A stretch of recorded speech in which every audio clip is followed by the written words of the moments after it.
अपिचेत सुदुराचारो भजते मामनन्य भाक साधुरेव समंतव्यस सम्यक व्यवसितो हि सह. ज्ञानेश्वरीच्या 9व्या अध्यायाचं चिंतन आपण करत आहोत आणि या 9व्या अध्यायातील 30व्या क्रमांकाचा हा श्लोक आहे. याचा एकदा अन्वय आणि अर्थ आपण पाहूया. अपिचेत सुदुराचार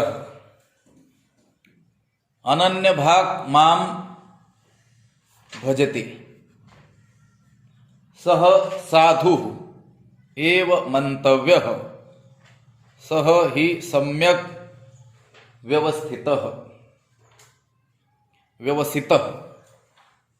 त्याचा अर्थ असा होईल की अपिचेत सुदुराचार किंवा सुदुराचार अपिचेत. जरी कदाचित एखादा पूर्व आयुष्यामध्ये अत्यंत दुराचारी असला, केवळ दुराचारी नाही, सुदुराचारी म्हणजे चांगल्या प्रकारचा दुराचारी, अत्यंत दुर्जन, अत्यंत दुष्ट, दुराचार करणारा, दुर्व्यवहार करणारा जरी असला, एखादा जरी अत्यंत दुराचारी असला, पण त्याने काय केलं, अनन्य भाग माम भजते, अनन्य भक्त होऊन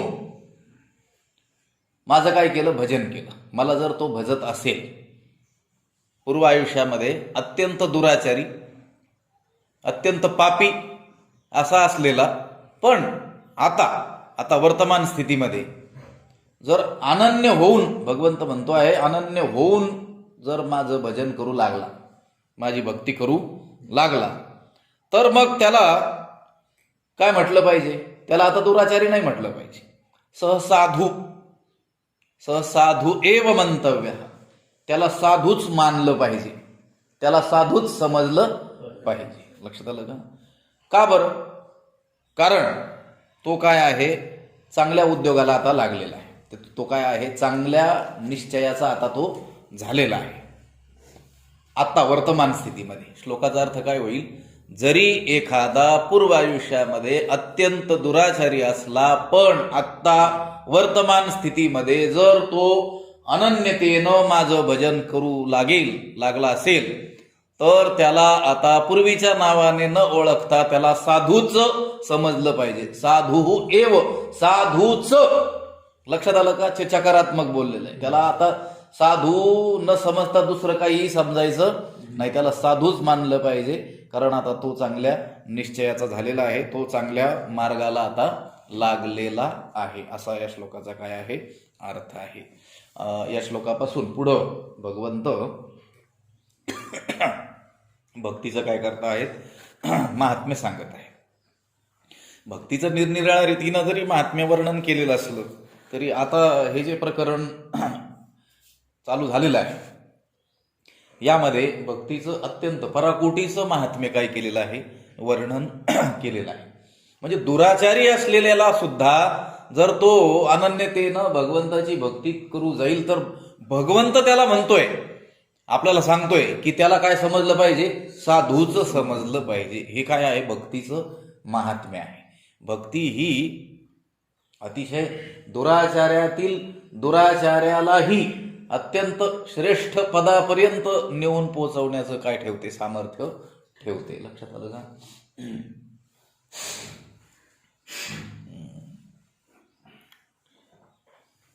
वाटपाडा कोळीकू नाम स्मरेतो वाल्मिकू, नामे पावन झाला तिन्ही लोक आपणा सहित निमाला.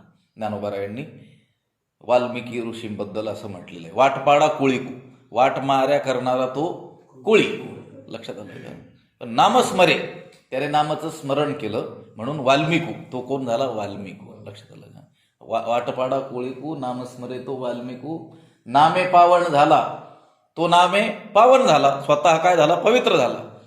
आणि नामे पावन झाला तिन्ही लोक आपणा सहित निमाला, आणि तिन्ही लोकांचा काय केला, त्याने उद्धार केला. हे सामर्थ्य कशाचं आहे, भक्तीचं आहे. लक्षात आलं? अपिचेत सुदुराचार, त्याच्यासारखं तर दुराचारी कोणी आपल्याला आढळणारही नाही, त्याच्या इतका पापी तर कोणी आढळणारही नाही. आपण ज्यांना पातकी म्हणतो, पापी म्हणतो, दुर्जन म्हणतो, दुष्ट दुराचारी म्हणतो, त्यांचा जो दुराचार आहे तो वाल्मिकी ऋषींचं जे पूर्व आयुष्य, की ज्या काळात ते वाटमाऱ्या करणारे होते, लुटारू होते, त्या काळात त्यांच्याकडून घडलेली जी पापं आहेत त्या मानाने ह्या पाप्यांची पापं काय आहेत? क्षुल्लक आहे. पण एवढा दुराचारी पातकी असूनही सर्वश्रेष्ठ पदाला वाल्मिकी भय ब्रह्म समाना, वाल्मिकी ब्रह्माच्या साम्यतेला आले. जसं तुकिता तुलनेसी ब्रह्म तुकासे आले, तसं वाल्मिकी ऋषी ब्रह्माच्या साम्यतेला आले, ब्रह्मस्वरूप ते होऊन गेले. लक्षात आलं का? उलटा मंत्र जपत जगसाना, वाल्मिकी भय ब्रह्म समाना. मंत्रही कसा जपला? उलटा पण कसा जपला? निष्ठेने जपला.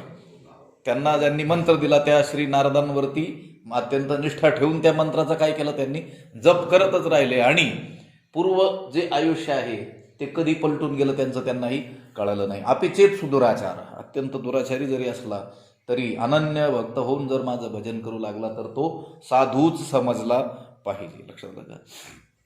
या भगवद्गीतेनं अधिकार परत्वे आपल्याला मोक्षाचे भिन्न भिन्न मार्ग सांगितलेले आहेत. लक्षात, जसा ज्याचा काय असेल अधिकार असेल त्या अधिकारानुरूप आपल्याला मोक्षापर्यंत कसं जाता येईल हे वेगवेगळे मार्ग गीतेने आपल्याला सांगितलेले आढळून येतात. एखादा पूर्ण विरक्त नाही आहे, लक्षात आलं का? विषयाविषयीची अभिलाषा अजून त्याची समाप्त झालेली नाही आहे, लक्षात आलं का? तर त्याच्यासाठी कर्ममार्ग सांगितलेला आहे. लक्षात आलं का?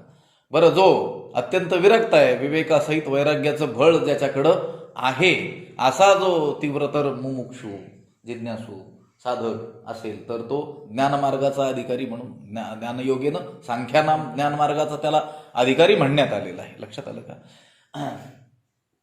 आता विषय लांबेल तसा 2-3 स्तरावरती काय केला जातो? विचार केला जातो. लक्षात आलं का?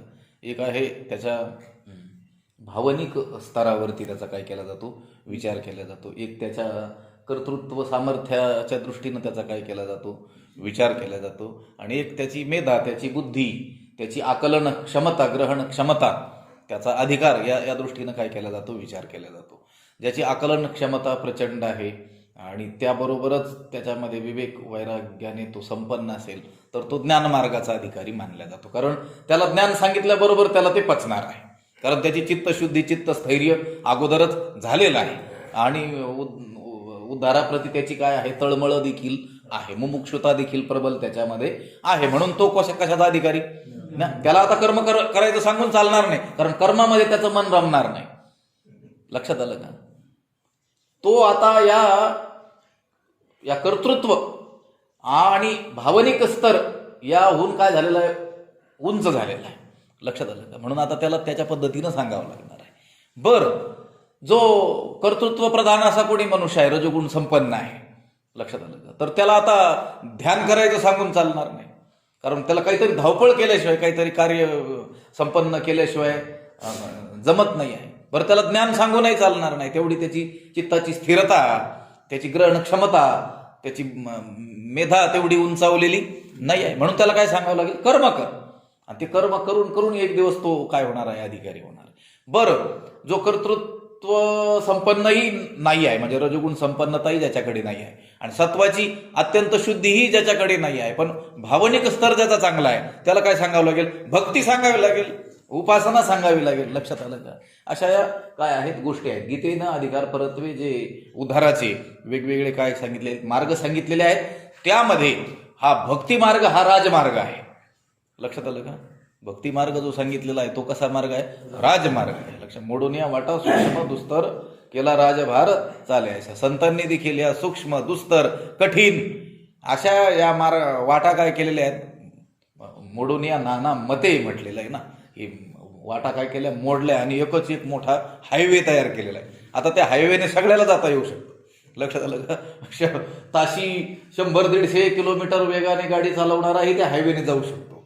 लक्षात आलं का? आणि ताशी 20 किलोमीटर वेगाने चालणारं ते रोड रोलर किंवा मोठं कंटेनर तेही त्या रस्त्याने जाऊ शकतं. सायकल चालवणाराही जाऊ शकतो, पायी चालणाराही एकाकडेनं आपल्या मार्गक्रमण करू शकतो. कोणत्या रस्त्याने? राजमार्गाने. लक्षात आलं का? म्हणून भक्ती हा त्या सर्व मार्गामध्ये काय आहे? राजमार्ग आहे. कारण याच्यामध्ये काही अडथळा सांगितलेला नाही. तुम्ही जाऊ नका असं काही नाही आहे की वेगवान वाहनांनीच इथून चाललं पाहिजे किंवा आता सायकल चालवणाऱ्यांनी किंवा मंद गतीनं चालणाऱ्यांनीच इथून चाललं पाहिजे, त्याचा असा अधिकार असला पाहिजे असा काही विचार केलेला नाही आहे. वर्ण, आश्रम, जाती, कुळ याची कसलीच अडचण या मार्गामध्ये नाही आहे. तो कोणत्याही जातीचा असो, कोणत्याही वर्णामध्ये जन्मलेला असो, लक्षात आलं का, कोणत्याही कुळातील तो असो, त्याचा जो लोकव्यवहार आहे तो कसाही असो, कोणत्याही वयाचा असो, स्त्री असो की पुरुष असो, आणि कोणत्याही देशातील असो, कोणत्याही स्थानी तो राहणारा असो, तरी देखील त्याला या मार्गाने चालण्यामध्ये काय नाही आहे, अडचण नाही आहे. आणि इथं तर सांगितलं पूर्वीचा अत्यंत दुराचारी जरी असला तरी त्या दुराचाराचा जर त्याने त्याग केला आणि परमात्म्याची जर अनन्य रीतीनं जर तो उपासना करू लागला तर तो काय होतो, सत्वर तात्काळ काय होऊन जातो, सद्वर्तनी होऊन जातो. लोक बघा तुम्ही, अनेक जी मोठमोठी लोक झालेली आहेत त्यांचं, सगळ्यांचं नाही पण बहुतांशी लोकांचं चरित्र जर आपण पाहिलं आणि त्यांचं पूर्व आयुष्य पाहिलं तर हे असंच कसं असलेलं दिसून येतं आपल्याला, लक्षात आलं का. पण नंतर त्यांच्या आयुष्याला एक कलाटणी मिळाली आणि पूर्णपणे त्यांच्यात काय झालं, परिवर्तन झालं. काय त्याला इंग्रजीत काय, टर्निंग पॉइंट त्यांच्या जीवनाला एक टर्निंग पॉइंट मिळाला आणि त्यांचं जीवन काय झालं, उन्नत झालेलं आपल्याला दिसून येतं. तेही या भक्ती मार्गानेच जीवन त्यांचं उन्नत झालेलं आपल्याला दिसून येतो. असा या भक्ती मार्गाचा विचार, भक्तीच्या महात्म्याचा विचार इथून पुढं या श्लोकामध्ये, काही श्लोकामध्ये करणार आहेत. त्यावर ज्ञानोबारायांनी विस्तृत असं काय केलेलं आहे, भाष्यही केलेलं आहे. ऐसेनी भजतेनी प्रेम भावे, जया शरीरही पाठी न पवे, तेणे भलतया व्हावे जातीची. या श्लोकामध्ये फक्त काय सांगितलं, अपिचेत सुदुराचार, तो अत्यंत दुराचारी जरी असला तरी अनन्य रीतीनं माझं भजन केलं तर तो साधूच समजला पाहिजे, कारण तो आता चांगल्या मार्गाला लागलेला आहे, चांगल्या निश्चयाचा तो झालेला आहे. एवढाच या श्लोकाचा काय आहे, अर्थ आहे. काय पद आहेत, अपिचित सुदुराचार, तो अत्यंत दुराचारी जरी असला. इथं ज्ञानोबारायांनी त्यावरती विवरण करताना खूप विस्तार केलेला आढळून येतो. ऐशेनी भजतीनी प्रेम भावे, ऐशेनी भजतेनी प्रेम भावे, जया पाठी शरीरही न पवे, तेणे भलतया जातीची या व्हावे. ऐसेनी अशा प्रकारे प्रेमभावाने, भजतेनी प्रेमभावे म्हणजे प्रेमभावाने भजत असल्यामुळे, जया पाठी शरीरही न पवे, ज्याला पुन्हा शरीर म्हणजे काय, जन्म प्राप्त होत नाही, तेने भलतया जातीची या व्हावे, मग तो कोणत्याही का जातीचा असेल. लक्षात आलं का, भलतया, भलत्या कोणत्याही जातीचा जरी तो असला पण अशा रीतीनं प्रेमभावाने तो भजत असल्यामुळे, त्याने भजन केलेलं असल्यामुळे त्याला पुन्हा शरीराची प्राप्ती होत नाही, म्हणजे त्याला पुन्हा जन्माला यावं लागत नाही, म्हणजे तो मोक्ष स्वरूपाला प्राप्त होऊन जातो. लक्षात आलं का, म्हणजे मोक्षाचा अधिकारी सांगत असताना किंवा मोक्ष कुणाला प्राप्त होतो हे सांगत असताना असं काही जातीचा काही उल्लेख केलेला आहे का, अमुक जातीच्या लोकांना तात्काळ सवलत, आरक्षण आहे का ते मोक्षामध्ये, लक्षात आलं, तिथं आरक्षण वगैरे काही नाही. लक्षात आलं का, तिथं योग्यताच लागते, जसं सैन्यामध्ये आरक्षण वगैरे काही नाही. म्हणून तर ते सैन्य शत्रू, बलाढ्य शत्रू पुढे देखील टिकाव धरू शकतं. तिथं जर आरक्षण ठेवलं तर लवकरच आपला देशही काय होईल, पारतंत्र्यात जाईल. लक्षात आलं का, तिथं ज्याची योग्यता आहे त्याला त्या स्थानी काय केलं जातं, बसवलं जातं, ते स्थान त्याला दिलं जातं आणि तसंच असलं पाहिजे. लक्षात आलं का, उचित लोकच उचित स्थानी गेले पाहिजेत. लक्षात आलं का, आता हा वेगळा विषय होईल. लक्षात आलं का, या मोक्ष प्राप्तीमध्ये आरक्षण वगैरे काही नाही आहे. लक्षात आलं का, तो कोणत्याही का जातीचा असेल, तो ब्राह्मण असो की उच्च मानलेली जी जात त्या उच्च जातीतील असो किंवा हलकी मानलेली जी जात त्या जातीतील असतात, तर ते उंच हलकी का मानतात तेच कळत नाही अजून. लक्षात आलं का, हे भारी आणि हे हलकी, म्हणजे काय वजनाने हलके असतात की कशाने हलके असतात अजून काही कळायला मार्ग नाही. ऐसेनी भजतेनी प्रेम भावे, जया शरीर ही पाठी न पवे, तेणे भलतया व्हावे जातीची या. याप्रमाणे प्रेमभावाने भजन केल्याने ज्यांना पुन्हा शरीरही काय होत नाही, प्राप्त होत नाही, तो भक्त कोणत्याही जातीचा का असेना. गोष्ट काय आहे, शब्द महत्वाचा आहे, प्रेमभावे. लक्षात आलं का? भजन केल्याने शरीर प्राप्त होत नाही, पण कसं भजन केल्याने? प्रेम भावे हा शब्द. भजन तर खूप लोक करतात ना, लक्षात आलं का? पण बघ, मोक्ष स्वरूपाला प्राप्त झाल्याचा अनुभव आहे का? असं ठामपणे सांगू शकेल का की आता आम्हाला जन्माला यायचं नाही म्हणून? बीज बाजूनी केलेलाही आम्हा जन्म मरण नाही, असं तुकाराम महाराजांनी जसं छातीला हात लावून सांगितलं, तसं भजन करणारा कधी सांगू शकेल? जर प्रेम भावाने तो भजन करीत असेल तर. लक्षात आलं? प्रेमेविन भजन नाकाविन मोती, अर्थाविन पोथी वाचोनी काय, नाथ महाराजांचं वचन आहे. अर्थ कळत नसेल तर पोथी वाचून काय उपयोग? लक्षात आलं? नाकच नसेल तर मोती प्राप्त झाला एखाद्याला लाखो रुपये किमतीचा, नाकच नाही, नकटा आहे, तो कुठं घालील? तो डोळ्याला बांधील का? लक्षात आलं का? तसं प्रेमेविन भजन. लक्षात आलं? भक्ती प्रेमाविन ज्ञान नको देवा, असं तुकाराम महाराजांनी देवाची काय केलेली आहे, विनंती केलेली आहे. आणि नित्य नवा अभिमान तया माझी, भक्ती प्रेमाशिवाय कोरडं ज्ञानही मला नको आहे. म्हणजे भजनामध्ये काय महत्वाचं आहे? भाव मत. भावे विन भक्ती, भक्ती विन मुक्ती, बळे विन शक्ती बोलू नये, बळे विन शक्ती बोलू नये, भक्ती विन मुक्ती बोलू नये, आणि भावाशिवाय आम्ही भक्ती करतो हेही बोलू नये. लक्षात आलं का? हे बोलण्यासारखंच नाही आहे. भावच नाही तर भक्ती कशी काय करतो? ऐसे भजतेनी प्रेम भावे, याप्रमाणे प्रेम भावाने भजन केल्याने. लक्षात आलं का? प्रेम भावाने, प्रेमपूर्वक, अंतकरणपूर्वक जर भजन केलं भगवंताचं, तर पाठी शरीरही न पवे. पुन्हा त्याला शरीर प्राप्त होत नाही. म्हणजे काय प्राप्त होत नाही? जन्म त्याला प्राप्त होत नाही, त्याला जन्माला यावं लागत नाही. मामुपेत्य पुनर्जन्म दुःखालयम शाश्वतम नाप्नुवंती महात्मान संसिद्धीम परमांग गताः. ऐसे जे हे शरीर ते न पवतीची पुढती नर, असं म्हटलेलं आहे. हे जे शरीर आहे ना, त्या शरीराचा उल्लेख केला 8व्या अध्यायात. ज्ञानोबारांनी खूप मोठ्या ओव्याच रचलेल्या आहेत कसं हे शरीर आहे म्हणून, विकृत. लक्षात आलं? आणि त्यांनी सांगितलं हे असं जे शरीर आहे ना, ते जे नर आहेत ते पुन्हा मला प्राप्त झाल्यानंतर शरीराला प्राप्त होत नाहीत.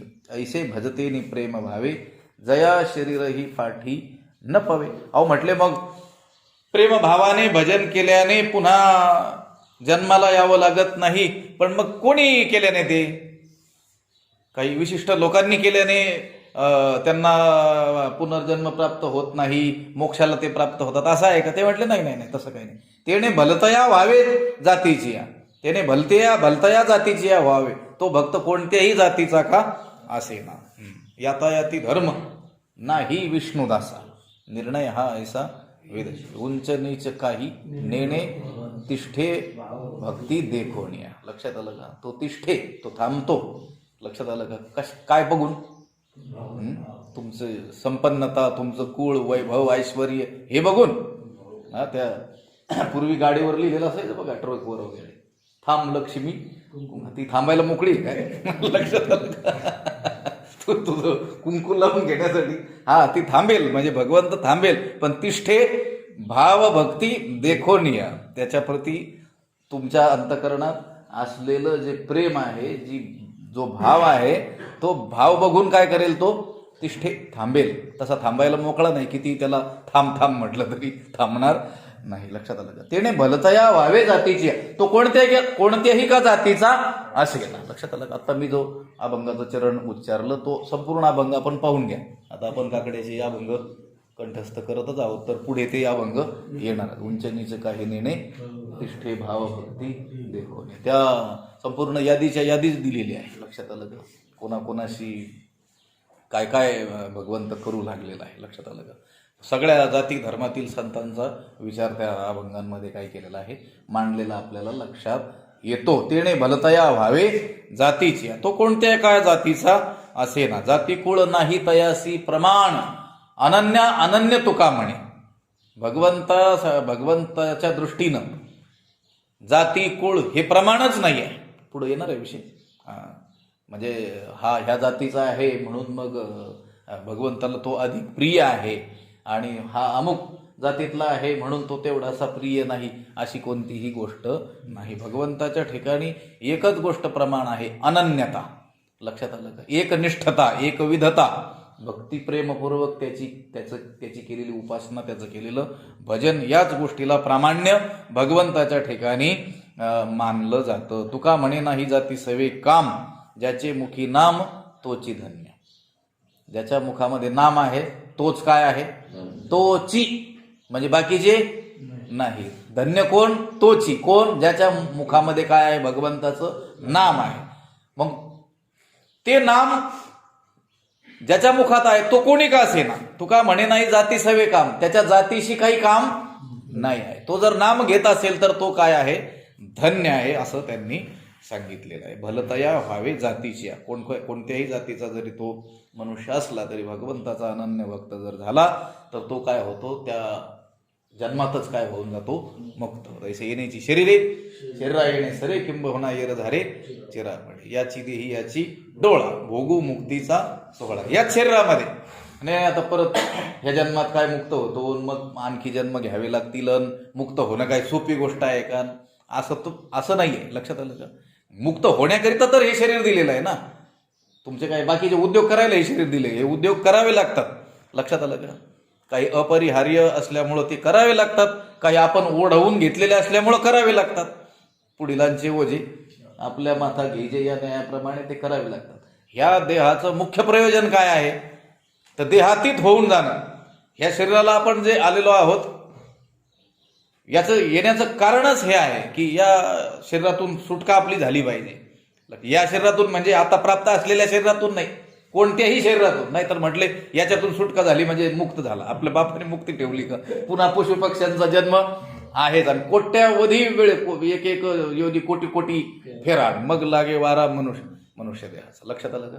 एका एका योनीत कोट्यावधी वेळेस आपल्याला जावं लागेल, आणि मग मनुष्य देह प्राप्तीची शक्यता निर्माण होईल. लक्षात आलं? प्राप्तच होईल असं नाही, मग लागे वारा मनुष्य देहाचा. मनुष्य देह प्राप्त होतो आहे अशी शक्यता निर्माण होईल. कधी? कोट्यावधी वेळेस एका एका योनीत फिरल्यानंतर. किती योनी आहेत? 84 लक्ष योनी आहेत. लक्षात आलं का?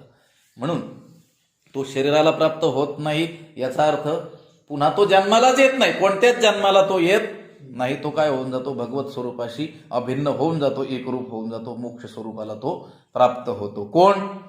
ज्याने प्रेमपूर्वक भगवंताचं काय केलेलं आहे? भजन केलेलं आहे. मग तो कोणत्याही का जातीचा असेल. ऐसेनी भजतीनी प्रेम भावे, जया शरीर ही पाठी न पवे, तेणे भलतया व्हावे जातीची या. बरं ठीक आहे, इथपर्यंत जातीचा विचार केला. ठीक आहे बाबा, भगवंताच्या दृष्टीनं सगळे काय आहेत? समान आहेत. उंच नीच काही नेणे भगवंत हे काही उंच नीच हे काही जाणत नाही, ते आपल्या वाट्याला आहे. लक्षात आलं? सगळे मीटर आपल्याकडे दिले आहेत. कोण श्रेष्ठ, कोण कनिष्ठ. आपल्याला तर आपण सगळे भेदात वावरणारी माणसं आहोत. लक्षात आलं का? जितका भेद आपल्याला करता येईल, जेवढा करणं शक्य आहे तेवढा करत राहत होता आपण. लक्षात आलं का? जातीचा भेद, कुळाचा भेद, वर्णाचा भेद, आश्रमाचा भेद. लक्षात आलं का? पुन्हा एका जातीमध्ये असले तरी देखील श्रीमंत गरिबीचा भेद, काळा गोरा भेद, भावकीचा भेद, जवळचा लांबचा, हा थोडासा जवळचा, हा थोडासा लांबचा, हा भेद. हे भेदच काय झालं? आपल्या वाट्याला आले. भगवंत कोणताही भेद पाहत नाही. लक्षात आलं का? तो कोणत्याही जातीचा का असेना, त्याने जर प्रेमपूर्वक माझं भजन केलं तर पुन्हा तो शरीराला प्राप्त होत नाही. बरं ठीक आहे, इथपर्यंत मान्य केलं बाबा, भगवंत जातीभेद काय करत नाही. पण अहो, एखादा जर आचरण शून्य मनुष्य असेल, आचारहीन मनुष्य असेल, दुराचारी मनुष्य असेल, त्याला तर कमीत कमी देव दूर लोटील ना. लक्षात आलं का? आचार संपन्नांना काय करील? जवळ करील. वेदाने देखील सांग, आचारहीनम न पुनंती वेदाहा. आचारहीन माणसाला वेद देखील पवित्र करू शकत नाही. वेदाने सपशेल काय केले? हातवर केले त्यांच्या बाबतीत. कोणाच्या बाबतीत? आचार भ्रष्ट असलेल्या लोकांच्या बाबतीत. वेदाच्या घराच्या पुढे रांग लागली होती लोकांची, आम्हाला शुद्ध करून घ्या, शुद्ध करून घ्या. बरेच लोकांना तो वेद आतमध्ये घेत होता. पण जे आचार भ्रष्ट आहेत ना, आचरण शून्य लोक, त्यांच्यासाठी वेदाने कवाडं काय केले, बंद केले, आणि तुम्हाला आम्ही पवित्रच करू शकत नाही असं सांगितलं. पण त्यांना सुद्धा पवित्र करण्याचं काम कोण करतंय? विष्णुदास. लक्षात आलं का? म्हणजे संत करतात, भक्ती मार्गाला त्यांना लावून त्यांना पवित्र करण्याचं काम करतात.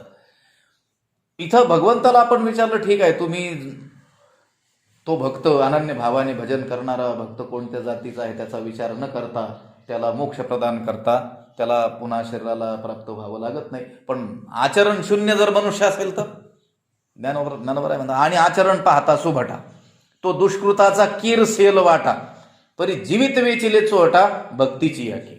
आणि सुभटा म्हणजे हे श्रेष्ठ योद्ध्या, हे अर्जुना, आणि आचरण पाहता, आणि त्याचं जर आपण काय केलं, आचरण पाहू गेलो, लक्षात आलं का, तो कसा वागतोय, त्याचा आचार कसा आहे, हे जर आपण पाहू गेलो, त्याच्या आचरणाचा जर आपण काय केला, विचार केला, तो दुष्कृताचा किरसेल वाटा. लक्षात, तो दुष्कृत्याचा, वाईट कर्माचा शेलका भाग आहे, शेलका भाग. लक्षात आलं का? सेल वाटा. साधे सुधे दुष्कृत्य नाही, त्या दुष्कृत्यातली एक नंबरचे दुष्कृत्य तो करतोय, शेलके दुष्कृत्य. लक्षात आलं का? आपल्याकडं आहे ना, ग्रामीणच शब्द आहे ना, सेल वाटा, शेलका भाग. लक्षात आलं का? म्हणजे चांगला भाग, त्याच्यातला महत्वाचा काय भाग. तसा जर आचरण पाहू गेलो ना, तर हे सुभटा, हे योद्ध्या अर्जुना, त्याचं जर आचरण आपण पाहिलं तर तो दुष्कृताचा काय आहे, कीरसेल वाटा. बघा इथं याचं वर्णन करत असताना तो दुष्कृताचा कीर सेल वाटा, दुष्कृत्याचा शेलका भाग आहे, हे सांगताना अर्जुनाला सुभटा म्हटलेला आहे. हे अर्जुना, तू कसा आहे? भट म्हणजे योद्धा, सु म्हणजे चांगला शूर योद्धा तू आहेस. म्हणजे इथं सु म्हटलेलं आहे, आणि तिथं दुष्कृत्याचा किरसेल वाटा. हे चांगल्या अर्जुना, त्या पुरुषाचा जर विचार केला तर तो दुष्कृत्याचा, वाईट कर्माचा काय आहे, शेलका भाग आहे. लक्षात आलं का? म्हणजे वाईट कर्माची तो रासच आहे. पण एवढं असून सुद्धा परी जीवित भक्तीच्या चोहटा वेचिले, पण त्याने आपलं जे जीवन आहे आत्ता उर्वरित जे आयुष्य आहे, लक्षात आलं का, काय केलेलं आहे, भक्तीच्या चव्हाट्यावरती काय केलेलं आहे, खर्च केलेला आहे, वेचलेला आहे. अगोदरचं त्याचं जीवन जर पाहू गेलं तर तो कोणत्याही का जातीचा असेल, जातीचा विचार सोडून द्या, त्याचं आचरण पाहता तो अत्यंत दुष्कृती आहे. दुष्कृतीच नाही, केवळ दुष्कृत्याचा किरसेल वाटा, त्या वाईट कर्माचा तो जणू काही शेलका भाग आहे. अगदी वाईट कर्माची रास जणू काही तो पुरुष आहे. पण त्याला ज्या क्षणापासून बोध झाला, लक्षात आलं का, अंतःकरणामध्ये ज्या क्षणाला त्याच्या काही प्रकाश पडला, काही संत महापुरुषांच्या वचनाने ज्याच्या जीवनामध्ये काही ज्ञानाचा प्रकाश ज्या क्षणाला पडला, तिथून पुढचं जीवन जर त्याने काय केलं, भक्तीची चोहटा वेचिले की, त्या भक्तीच्या चव्हाट्यावरती काय केलं, खर्च केलं. म्हणजे तिथून पुढं फक्त काय केली त्याने, भक्तीच केली. लक्षात आलं का? तर मग त्याचं मागचं काय, मागे केले नको पाहो, तुझं जमान आम्ही आहो. तुकाराम महाराज आपल्याला सांगतात. आपण तुकाराम महाराजांना भेटलो, सांगितलं आमचा उद्धार कसा होईल. तुकाराम महाराज, आम्ही तर अत्यंत काय आहोत, पापी आहोत, चांडाळ आहोत, दुराचारी आहोत, आणि अनेक अपराध आम्ही आजपर्यंत केलेले आहेत. तुकाराम महाराज म्हणतात, मागे केले नको पाहू, आजपर्यंत तू काय केलेलं आहे ते बघू नको, त्याच्यासाठी जमान आम्ही आहोत. तिथं जमानत द्यायला आम्ही आहे. कुठं, भगवंताच्या कोर्टामध्ये. तुला जामीन आम्ही मिळवून देऊ. लक्षात, जामीन द्यायला चांगला माणूस लागतो ना. हा, एक चोर दुसऱ्या चोराला जामीन होऊ शकतो का? नाही ना, कोर्टात तसं नाही ना. लक्षात आलं, एक चांगला सज्जन मानलेला गृहस्थच दुसऱ्या कोणाला तरी काय होऊ शकतो, जामीन. आणि त्याच्या त्या शब्दावर विश्वास ठेवून त्याला काय केलं जातं, अपराध केलेला असून सुद्धा त्या जामिनावरती सोडलं जातं. तुकाराम महाराज म्हणतात, तुला म्हणजे सगळ्या आपल्या जगाला उद्देशून बोलतात की तुम्हाला जामीन कोण आहे, मी आहे. मागचे केलेले पाप आणि त्या पापाचा तुला आलेला पश्चाताप आणि त्या पापामुळं माझी अधोगती होईल हा विचार तू सोडून दे. पण इथून पुढे मात्र तुला काय करावं लागेल, नीट वागावं लागेल. असा कोणी जर असेल की जो भलत्या जाती जन्मलेला आहे आणि अत्यंत दुष्कृती आहे, दुष्कृत्याचा तो शेलका वाटा आहे, पण जर त्याने उर्वरित आयुष्य भक्तीच्या वाट्यावरती काय केलं, खर्च केलं. लक्षात आलं का? सेल वाटा म्हटलेला इथं दुष्कृत्याचा. लक्षात आलं का? निवडक भाग, कशातला? वाईट कर्मातला सुद्धा निवडक भाग. साधे सुधे वाईट कर्म करायला तो काय सामान्य वाईट माणूस आहे का? लक्षात आलं का? त्या वाईटातला अध्यक्ष आहे तो. मग तो काही साधे वाईट कर्म करील का? तो म्हणाल तुम्ही सामान्य वाईट आहात ना, मग तुम्ही हे छोटे छोटे पाप करा. मी काय करतो, डायरेक्ट महापापच करतो म्हणेल. लक्षात आलं का? असा जर कोणी असेल, आजामेळ आणि वाल्या कोळी हे काय आहेत, याची प्रसिद्ध अशी पुराणातली काय आहेत उदाहरणं आहेत. दुष्कृत्याचा कीरसेल वाटा, दुष्कृत्याचा शेलका वाटा. लक्षात आलं का?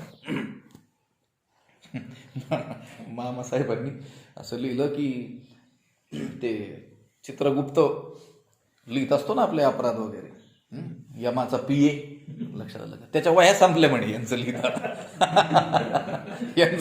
यांची पातकं लिहित असताना त्याच्या वह्यात संपून गेल्या. म्हटले कुठपर्यंत लिहू, कारण पापाशिवाय हे दुसरं काही करतच नाहीत. जे काही करतात त्यांच्याकडून जे काही घडतं ते काय घडतंय, पापच घडतंय. असे हे दुष्कृत्याचा काय आहेत, कीरसेल वाटा आहे. पण असा दुष्कृत्याचा कीरसेल वाटा जरी ते असले, महापातकी जरी असले, तरी देखील त्यांनी जर आपलं जीवन उर्वरित आयुष्य भक्तीच्या चव्हाट्यावर जर काय केलं, संपवलं, खर्च केलेलं असेल तर मग असं म्हणतात. लक्षात आलं का? आगा अंतीचिया अनय, हीच ना गोळी. आगा अंतीचिया मती साचपण पुढिले गती, म्हणून जीवित जेणे भक्ती दिधले शेखी. आगा अंतीचिया मती. आगा अरे अर्जुना, अंतीचिया मती, अंतकाळी त्याची जशी काय असेल बुद्धी असेल, जशी त्याची काय असेल वासना असेल, पुढिले गती साचपण, त्याची ती पुढची काय त्याप्रमाणे त्याचा काय होतो, त्याला जन्म प्राप्त होतो, त्याची पुढची गती होते. कशी पुढची गती कशावर अवलंबून आहे? अंतीचिया मती. अंतकाळाच्या वेळी त्याच्या मनामध्ये जी भावना असेल, जी त्याची कल्पना असेल, जो विचार असेल, त्याप्रमाणे त्याला पुढचा जन्म काय होत असतो, प्राप्त होत असतो. म्हणून तर मग अंतकाळी नाही, अंतकाळी नाम हा ती वासना जर असेल तर, पण अंतकाळी नाम आले ज्याच्या मुखा, तुका म्हणे सुखा. आयुष्यभर जे नामसाधना करायची आहे किंवा भक्ती करायची आहे, कशासाठी? अंतकाळामध्ये आपल्याला देवाचं काय व्हावं, स्मरण व्हावं. म्हणून तो काय करायचा, सराव करायचा, तो काय करायचा, अभ्यास करायचा. लक्षात आलं का? आता हे 100 मीटर पळण्याची स्पर्धा असते. किती मीटर? 100 मीटर. 10-11 सेकंदामध्ये 9 सेकंदात असं ते स्पर्धक पळतात. पण त्या 10 सेकंद पळण्यासाठी 10 वर्ष काय करावं लागतो? एक म्हटलं 10 तर सेकंद पळायचे, मग काय तिथं जाऊन पळता येईल का त्याला? तेवढ्या वेगाने, तेवढ्या काळामध्ये त्या विजय प्राप्त तिथं करता येईल, एवढ्या गतीनं त्याला पळता येईल का? ती गती प्राप्त त्याला करून घ्यायची असेल त्या 100 मीटर पळण्याच्या स्पर्धेमधली, तर त्याला किती काळ घालावा लागेल अगोदर? कमीत कमी या मुलाच्या वयापासून चांगला युवक होईपर्यंत त्याला 10-12 वर्ष तर काळ घालावा लागेल ना. मग एखादा म्हटला अंती नामस्मरण केल्यानंतर त्याची गती चांगली होते ना, मग आम्ही अंतालाच करू ना. अंताला येईल का? आपण सांगितलं वाके वासरू केर सुनी खातं म्हटलं. लक्षात आलं? असं काहीतरी मुखाला येईल. म्हणून शेवटी जी होणारी बुद्धी आहे त्या बुद्धीनुसार पुढची गती म्हणजे पुढचा काय होतो, जन्म प्राप्त होतो. आगा अंतीच्या मती पुढिले गती साचपण, म्हणून या कारणास्तव जेने जीवित शेखी भक्ती दिधले. म्हणून ज्याने काय केलेलं आहे, पूर्ण जीवन, लक्षात आलं का, आपलं भक्तीला काय केलं, अर्पण केलं. म्हणजे जिथपासून तो जागा झालाय. लक्षात आलं का? उठा जागे व्हारे. आता संत काय करतात, आपल्याला जाग करतात. लक्षात, या लौकिक झोपेतून तर घरचेही जागे करतात, घड्याळही जागा करतं, मोबाईलही काय करतोय, आपल्याला अलार्म लावला की जागा करतोय. पण आपण जे मोह निद्रेमध्ये आहोत, अज्ञान निद्रेमध्ये आहोत, त्या अज्ञान निद्रेतून जाग करण्याचं काम कोण करत आहे? संत पुरुष करत आहेत. असा कोणी भाग्यवान की जो भलत्या जातीत जन्मलेला असू द्या, किंवा त्याचं आचरण अत्यंत दुष्कृत्याचा की शेलका वाटा असू द्या, पण जर त्याच्या पूर्व पुण्याईनं म्हणा, संतांच्या कृपेनं म्हणा, ज्या क्षणापासून तो जागा झालेला आहे तिथपासूनचं पूर्ण आयुष्य त्याने काय केलं, भक्तीच्या चव्हाट्यावरती वेचलं, भक्तीसाठीच काय केलं, खर्च केलं. कारण गोष्ट काय आहे, अंती जशी वासना असेल त्याप्रमाणे पुढची गती प्राप्त होते. म्हणून त्या पुरुषाने आपलं जे राहिलेलं जे आयुष्य आहे त्याने काय केलं, भक्तीला दिलं. म्हणून जीवित जेणे भक्ती दिधले शेखी. त्याने काय केलं, हे आपलं पूर्ण आयुष्य, राहिलेलं आयुष्य, उर्वरित आयुष्य काय केलेलं आहे, भक्तीला दिलेलं आहे. बरवे झाले आजीवरी, नाही पडिलो मृत्यूच्या हारी, वाचोने आलो उरले ते हरी तुम्हा समर्पण. आता उरलेलं जे आयुष्य आहे ते काय करायचंय, हे भगवंत आता तुम्हाला ते काय केलं, मी समर्पण केलं. कारण इथून मागचा जो माझा आयुष्याचा काळ असेल तो मी संसारासाठी काय केला, व्यर्थ वेचलेला आहे. लक्षात आलं का? आणि या संसारासाठी व्यर्थ माझं म्हणजे अनमोल असं आयुष्य खर्च करत असताना माझ्या आयुष्याचा काळ संपला नाही, हे एक काय झालं, फार बरं झालं. नाहीतर त्या संसार करता करताच जर मेलो असतो तर माझी काही गती चांगली झाली नसती. लक्षात आलं का? पुन्हा पुन्हा मला जन्म मरण रूप संसारालाच काय व्हावं लागलं असतं, प्राप्त व्हावं लागलं असतं. कधी? जर संसार करता करताच त्याचं आयुष्य संपलं असतं तर. म्हणून तुकाराम महाराज म्हणतात बरवे झाले आजीवरी, म्हणजे बरं झालं. रंगनाथ गुरुजी नेहमी सांगायचे की लोक म्हणतात बरं झालं, याला म्हणतात बरं झालं, त्याला म्हणतात बरं झालं. या जगात काहीच बरं नाही, एकच बरं आहे. काय बरं आहे हे चरण सांगायचे. बरवे झाले आजीवरी, नाही पडलो मृत्यूचे. आतापर्यंत आपण मेलो नाहीत, हेच बरं झालं. लक्षात आलं का? याच्याशिवाय जगात दुसरं काहीच बरं नाही आहे. लक्षात आलं का? नाहीतर मग आपलं आयुष्यात जर ह्या संसार करता करता संपून गेलं असतं तर पुन्हा आपल्याला काय व्हावं लागलं असतं, अनंत योनी त्या दुःख भोगावं आपल्याला लागलं असतं. लक्षात आलं का? पण फार बरं झालं की आजपर्यंत आपण काय झालो नाही, मेलो नाही. मग उरले ते हरी तुम्हा समर्पण. आता जे उरलंय ना आयुष्य ते काय करू, भगवंता तुम्हाला मी काय करून टाकतो, अर्पण करून टाकतो. अर्पण करून टाकतो म्हणजे इथून पुढच्या आयुष्यात तू जे म्हणशील तेच मी करणार. आता मला वाटतं ते मी करणार नाही. लक्षात आलं का? तोच विचार इथं आहे की आगांतीच्या मती साचपण पुढिले गती, म्हणून जीवित जेणे भक्ती दिदले शेखी. त्याने आपलं हे जे आयुष्य आहे, उर्वरित आयुष्य आहे, जागा झाल्यापासूनचा पुढचा जो काळ आहे ते पूर्णपणे या भक्तीला का देऊन टाकलं. त्याचं कारण आहे की अंतकाळामध्ये जशी वासना असेल त्याप्रमाणे पुढची काय होते, गती प्राप्त होते. मग अंतकाळामध्ये आपली सुवासना असण्यासाठी, शुद्ध वासना असण्यासाठी, परमात्मा स्वरूपाशी अभिन्न होऊन जाण्याची, भगवत भेटीची वासना त्या काळात निर्माण होण्याकरिता काय करावं लागेल, अगोदर सराव करावा लागेल ना, अभ्यास करावा लागेल. लक्षात आलं का? आता आपण हे काकडा करणारी मंडळी, हरिपाठ करणारी मंडळी, आता रात्री आम्ही जाऊन आलो, त्या महाराजांनी गाथा अर्धा पाठ केला, अर्धा राहिलाय त्यांचा. 1 नंबर संस्थेत आले म्हणून काही सत्कार होता. 2,000 अभंग काय केलेत, कंठस्थ केले. आता ते कंठस्थ एका दिवशी झाले का? आता म्हणायला लावलं तर ते धडधड आपल्याला म्हणून दाखवतील. हे 100 अभंग ते 1 तासाभरात आपल्याला काय करतील, म्हणून दाखवतील. पण तासाभरात हे 100 अभंग म्हणून दाखवण्याकरता अगोदर 4-2 महिन्याचा काळ घालावा लागला की नाही. आम्ही स्वामीजींकडे असताना देखील जो ग्रंथ आता पुढं शिकवला जाणार आहे तो अगोदर कंठस्थ करून द्यावा लागायचा. आता इकडं तर कंठस्थ व्हायचं, एकमेकांना मी म्हणून दाखवायचो, पण तिथं म्हणून दाखवणं काय सोपं आहे का? थोडंसं मागं पुढं झालं, झालं तुमचं की गेलं विसरून सगळं. म्हणून इकडं पाठ केल्यानंतरही त्याला पुन्हा पाठ करावं लागायचं तिथं म्हणून देण्याकरिता. लक्षात आलं का? म्हणून दाखवायचा काळ किती असायचा, अर्धा तासामध्ये, 15 मिनिटामध्ये, 20 मिनिटामध्ये. पण 2-2 महिने अगोदर काय करावं लागतं त्याचा, रात्रंदिवस ऊर्ध्वम सहस्राद आमनानम 1000हूनही अधिक वेळेस मोठ्याने त्या गोष्टीचा उच्चार करावा लागतो बघून, आणि पुन्हा पुन्हा त्याला आवृत्ती द्यावी लागते. त्यावेळेस ते काय होत असतं, कंठस्थ होत असतं. गोष्ट काय आहे की शेवटच्या काळामध्ये चांगली वासना, भगवंताविषयीची वासना निर्माण होण्याकरिता अगोदर आयुष्यभर काय करावं लागणार आहे, सराव करावा लागणार आहे. त्यावेळेस ती बुद्धी आपल्याला काय होणार आहे, प्राप्त होणार आहे, हे तो जाणतोय. म्हणून त्याने जागृती ज्या क्षणाला त्याला आली तिथपासूनचं पुढचं आयुष्य त्याने काय करून टाकलं, भक्तीलाच देऊन टाकलं. आगांतीची या मती साचपण पुढिले गती, म्हणून जीवित जेणे भक्ती दिधले शेखी.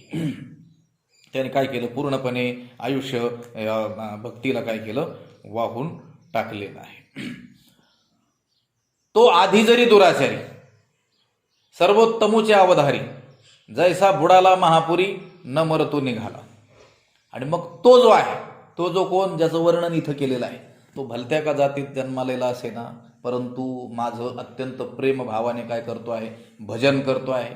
त्याचं आचरण पाहू गेलो पूर्व आयुष्य त्याचं, तर तो दुष्कृत्याचा, वाईट कर्माचा शेलका भाग जणू तो आहे, परंतु त्याने त्याचं उर्वरित आयुष्य भक्तीच्या चव्हाट्यावरती काय केलं, वेचलं, खर्च केलं. त्याला ठाऊक आहे की अंती जशी बुद्धी आपल्याला होईल तशी पुढची गती आपल्याला होणार आहे. म्हणून अंती चांगली बुद्धी होण्याकरिता आपल्याला आतापासून त्याचा काय करावं लागेल, सराव करावा लागेल. म्हणून त्याने राहिलेलं आयुष्य भक्तीलाच काय करून टाकलं, वाहून टाकलं. असा जो कोणी आहे तो आधी जरी दुराचारी, त्याच्या पूर्वीच्या आयुष्यात कसा असला, दुराचारी, अत्यंत दुष्ट असला, तरी देखील सर्वोत्तमोची अवधारी. पण त्याला काय माना तुम्ही, सर्वोत्तमच माना. लक्षात, अवधारी माना, लक्षात घ्या. लक्षात आलं का, काय माना, सर्वोत्तम माना. तो आधी जरी दुराचारी असला, पण आता त्याने त्याचं आयुष्य जर भक्तीसाठी वाहून घेतलेलं असेल, उरले ते हरी तुम्हा समर्पण, असं तो जर वागत असेल, तर तो काय आहे, उत्तम आहे. केवळ उत्तम नाही, सर्वोत्तम. लक्षात आलं, सर्वोत्तमोची अवधारी. कसं बरं म्हटले, ते अत्यंत दुराचारी होता. लक्षात आलं का, अर्ध्याहून अधिक आयुष्य त्याने काय केलंय, दुष्टकर्मातच खर्च केलंय, पापातच काय केलंय, खर्च केलंय. आणि मग त्याचा तर काय व्हायला पाहिजे, सर्वनाश व्हायला पाहिजे. ज्ञानोबरायांनी एक दृष्टांत दिलेला आहे. ते म्हटले, एखाद्या महापुरामध्ये, साध्या पुरात नाही, लक्षात आलं का, कसा आला, महापूर आला. महापुरे झाडे जाती म्हटले ना, तिथे लवाळे वाचती. मोठमोठे वृक्ष देखील मुळासह उपटून टाकण्याची ज्यात क्षमता आहे, असा महापूर आला. आणि त्या महापुरामध्ये एक जण काय झाला, बुडाला. आता तो त्या महापुरात बुडाला. लोकांनी त्या काठावरून, नदीच्या काठावरून, दूरवरून पाहिलं आणि काय समजलं, आता तो मेला. लक्षात आलं का, कारण महापुरात गेला तर तिथं सामान्यांचाच काय, पट्टीचा पोहणारा जरी कोणी असला तरी त्याचा काही लागू शकत नाही त्या वाऱ्या पाण्याच्या वेगापुढे. लक्षात आलं का, परंतु त्या महापुरामध्ये तो बुडत असलेला लोकांनी पाहिला, तरी सुद्धा त्याच्या पूर्व आयुष्य, आपलं त्याचं पूर्वसंचित काय होतं, बळकट होतं. त्याच्या आयुष्याचा धागा अजून तुटलेला नव्हता. म्हणून काय झालं, तो काय झाला, न मरतू निघाला. जैसा बुडाला महापुरी न मरतू निघाला. तो मेला नाही आणि तो काय झाला, वाचला. लक्षात, अनेक घटना होतात ना, यात काय ते ढगफुटी का काय झालं, लक्षात आलं का, अनेक जनावर काही वाहून गेली आणि त्यात काही माणसं जी वाहू लागलेली होती ती कुठल्या तरी काडीच्या आधाराने काय झाली, वाचली. लक्षात आलं का, आता म्हशीसारखे मोठमोठे प्राणी देखील ज्यामध्ये काय झाले, वाहून गेले, बुडाले, मेले. तिथं काही माणसं त्यांच्या पूर्व पुण्याईनं काय झाले, वाचले. आता महापुरामध्ये तो बुडत असताना लोकांनी पाहिलं आणि तो जणू काय आता मेला, आता तो वाचूच शकत नाही, असा लोकांनी काय केलं, ठाम निश्चय केला. परंतु तो वाचला. आता त्याला मेला म्हणता येईल का, तो बुडाला नव्हता का महापुरात, पण आता त्याला मेला म्हणता येईल का, कारण तो वाचला. तसा अत्यंत पापी, अर्ध्याहून अधिक आयुष्य पापातच ज्याचं गेलंय आणि इतरांनी त्याच्याविषयी विचार करणाऱ्या लोकांनी समजलं आहे, याचा काय झाला, सर्वनाश झाला. लक्षात आलं का, पण त्याची पूर्वपुण्याई बळकट म्हणा, संतांची कृपा म्हणा, त्याला जागृती आली आणि तिथून पुढचं आयुष्य त्याने जर पूर्ण आयुष्य भक्तीच्या मार्गावरती जर वेचलं, तर त्याला बुडाला किंवा त्याचा नाश झाला असं म्हणता येईल का. त्याला काय म्हणावं लागेल, सर्वोत्तमोची अवधारी.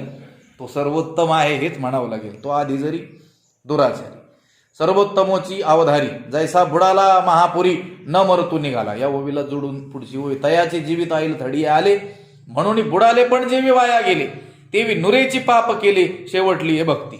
तयाचे जीवित आईल थडी आले, कोणाचे, जो महापुरामध्ये बुडाला. आता तो जो आहे, तयाचे जीवित आईल थडिये आले, तो जिवंतच काय झाला, आईल थडीला, अलीकडच्या काठाला लागला. आता तो अलीकडच्या काठाला लागलेला असल्यामुळं आत्ता 10 मिनिटापूर्वी, 5 मिनिटापूर्वी जे सगळे लोक काय म्हणत होते, बुडाला बुडाला बुडाला, आता त्याचं ते बुडाले पण जे आहे ते वाया गेले. काय वाया गेलं, बुडाले पण वाया गेलं. तो नाही वाया गेला, तो आईल थडिये आला, अलीकडच्या काठाला लागला. पण अगोदर काय होता, जैसा बुडाला महापुरी, तो महापुरात बुडाला होता, परंतु त्या महापुरामध्ये न मरता तो काय झाला, बाहेर निघाला, आईल थडीला आला. आता त्याचं जीवन वाया गेलं नाही, त्याचं ते बुडाले पण लोक म्हटले होते मेला मेला, हे म्हणणंच काय झालं, वाया गेलं. त्याप्रमाणे ते विनुरेची पाप केले, शेवटली आहे भक्ती. त्याप्रमाणे पाप केलेलं जे पाप आहे ते नुरेची, ते उरतच नाही कधी, शेवटली आहे भक्ती. त्याने जर काय केली असेल, शेवटच्या अवस्थेत काय केलेली असेल, भक्ती केलेली असेल. लक्षात आलं का? जसं तयाचे जीवित आईल थडिये आले, त्याचं आयुष्य अलीकडच्या तीराला सुखानं लागलं, म्हणून त्याचं बुडाले पण ज्याप्रमाणे वाया गेलं, त्याप्रमाणे वयाच्या शेवटच्या अवस्थेत केलेल्या त्या भक्तीमुळे पूर्वी केलेलं पाप मुळीच उरत. उदाहरण लक्षात ठेवा, हे काम येणारं उदाहरण आहे. लक्षात आलं का? एखादा मनुष्य अगोदरचं त्याचं आयुष्य अत्यंत दुराचारी असेल आणि आता जर तो भक्ती मार्गाला लागलेला असेल, तर त्याला काय समजायचंय, साधुरेव समंतव्य. हा भगवंताने सांगितलं, त्याला साधूच समजा. ज्ञानोबरायांनी त्याचा अर्थ केला सर्वोत्तमोची अवधारी, तो सर्वोत्तमच आहे असं समजा. पण जगातील लोक काही एखाद्या भक्ती मार्गाला निघालेल्या माणसाला काही सोयीनं जगू देत नाही. असं म्हणतात, आता तू काय झालं, करून करून भागला आणि आता देव पूजेला अरे लागला तर लागू दे ना आता. लक्षात आलं का? इथं ज्ञानोबरायांनी आश्वासन दिलंय, स्वतः भगवंताने आश्वासन दिलंय की तो त्याचं बुडाले पण वाया गेलं. लक्षात आलं का? तो बुडाला असं जे म्हटले होते, गेला याचा नाश झाला असं जे म्हटले होते, तेच वाया गेलं. तो वाचला, न मरतून निघाला. महापुरात बुडणारा मनुष्य ज्याप्रमाणे त्या महापुरात न मरता ज्याप्रमाणे आईल थडीला यावा आणि त्याचं ते बुडाले पण वाया जावं, त्याप्रमाणे त्याने त्याच्या शेवटच्या काळामध्ये केलेली जी भक्ती आहे, त्यामुळे त्याचं ते पापच उरत नाही. लक्षात आलं का? हा, मी काय सांगत होतो, ही उदाहरणं लक्षात ठेवायची. कोणाला सांगायला काम येतील. कोणी एखादा पूर्वी दुराचारी असलेला मनुष्य जर भक्ती मार्गाला लागलेला असेल, तर लोक त्याला काही चांगला सज्जन मानायला काही लवकर तयार होत. एखादा गुन्हेगार जरी असेल, परंतु त्याला पश्चाताप येऊन जर सन्मार्गाचं आचरण तो करू पाहत असेल, तर लोकच त्याला सन्मार्गाने चालू देत नाही, त्याच्यावरती विश्वास ठेवत नाही. लक्षात आलं का? परंतु तसं नाही आहे. त्याने पूर्वी केलेलं जे त्याचं आचरण आहे, त्या आचरणाचा हिशोब भगवंत ठेवत नाही. लक्षात आलं का? तो जागा झाल्यापासूनचा पुढचा जो काळ आहे, तो काळ त्याने कसा घातलेला आहे याच्यावरती त्याची पुढची गती काय होत असते, ठरत असते. या लागी हे असं आहे, ही गोष्ट एकंदर अशी आहे. म्हणून या लागी दुष्कृती जरी झाला तरी अनुताप तीर्थी नाला, नावणी मजा तो आला सर्व भावे. या लागी म्हणजे याकरिता, जरी दुष्कृती झाला, तो जरी काय असला, दुराचारी असला, दुष्कृती जरी झाला तरी अनुताप तीर्थी नाला, तरी पण पश्चाताप रूपी तीर्थामध्ये त्याने काय केलं, स्नान केलं. अगोदर तो काय आहे, दुराचारी असे ना का, दुराचारी दुष्कृती का असे ना, पण कधीतरी त्याला त्या दुष्कृत्याचा काय झाला, पश्चाताप आला. आणि या पश्चाताप रूपी तीर्थामध्ये त्याने जर काय केलं असेल, स्नान केलं असेल, आणि तो स्नान करून सुस्नात झालेला असेल, तर न्हाऊनी सर्व भावे मज आतू आला. तर त्या तीर्थामध्ये स्नान करून, कोणत्या तीर्थामध्ये, अनुताप तीर्थी. कोणतं तीर्थ, अनुताप म्हणजे पश्चाताप. पश्चाताप हे काय आहे, तीर्थ आहे. तीर्थ काय करत असतं, शुद्ध करत असतं.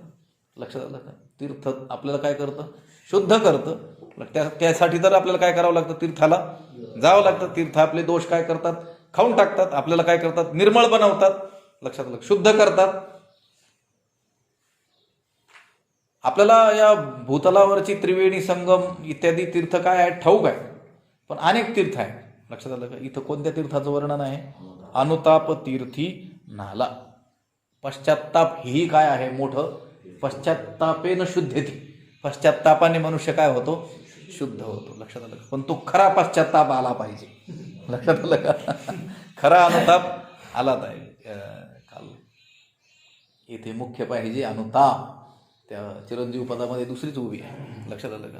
मुख्य परमार्थाचं मुख्य साधन काय आहे, अनुताप. लक्षात आलं का? आतापर्यंत केलेल्या दुष्कृत्याचा पश्चाताप एवढीच डिग्री लागते परमार्थ मार्गामध्ये प्रविष्ट होण्याकरता. लगेच त्याचा काय तात्काळ.